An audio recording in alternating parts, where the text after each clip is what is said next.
Alright, so today's aim is we're going to learn how to write a function given the parent function and transformation that's taking place. Yesterday what we learned is we learned and discovered all of our different transformations. So what I want you to do for the do now is I want you to look at each of these questions and identify for me the transformation that you see taking place in the equation. Alright, so if you take a look at the do now, here are our transformations taking place. The first one, our parent function, is x squared, and that plus 7 there tells us we're shifting up 7 units. The second one, the parent function, is y equals the square root of x. And inside the function we're adding 2, which tells me I'm shifting to the left 2 units. Number 3, our parent function is x cubed. Inside the function is subtracting 3, which is a shift right 3 units. And outside we're subtracting 2, is a shift down 2 units. Number 4, the parent function is y equals the absolute value of x.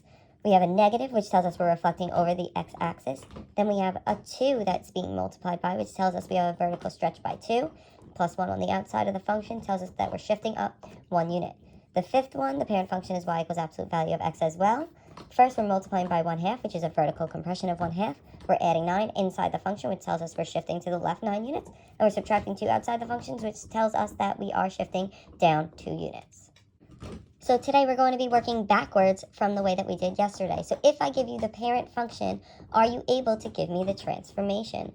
The equation with the transformation. So first here, my parent function is y equals x cubed. So that's going to be the basis of our function. Then it tells us we're moving up 3. If I'm going up 3, that tells me that I need to add 3 outside the function. So I'm going to take my x cubed, and outside that function, I'm going to add 3. So there with my equation.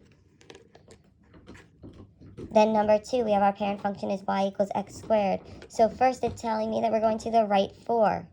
Going to the right 4 tells me that I need to subtract 4 inside the function. Then we're going up 5. Going up 5 tells me that I need to add 5 outside my function.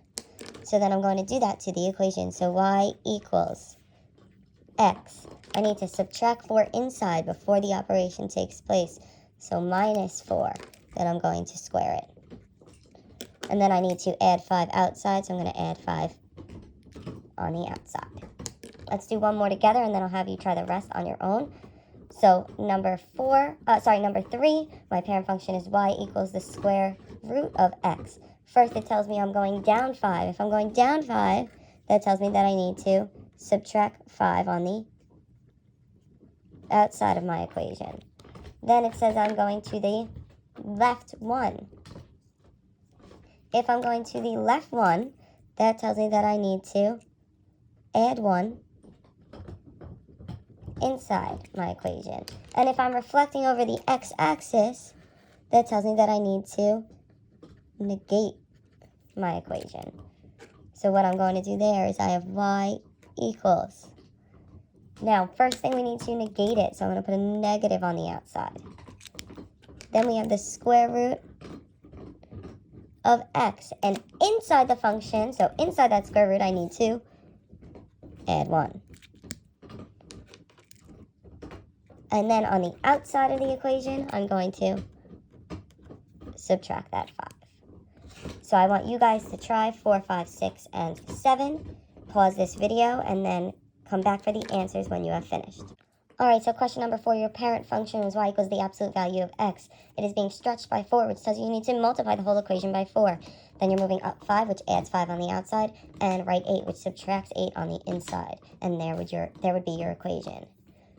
5y equals x squared is your parent function, so you're reflecting over the x-axis, which means you're negating the function.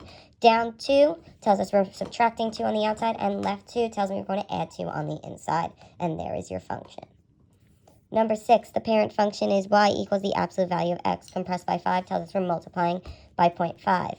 Up 5 tells us we're adding 5 on the outside, and left 2 says add 2 on the inside, and we have our equation there. Now number 7, was this y equals the square root of x. We're going down 9 and up 8. That was actually a typo on my part. But if you did that, down 9 was subtracting 9 on the outside. Up 8 was adding 8 on the outside. So we got y equals the square root of x And then on the outside, minus 9 plus 8. You could combine those, and it would just be minus 1 on the outside. If you have any questions, please comment them on this video. And then I have an activity on Desmos that I have also attached on the e-board for you to complete.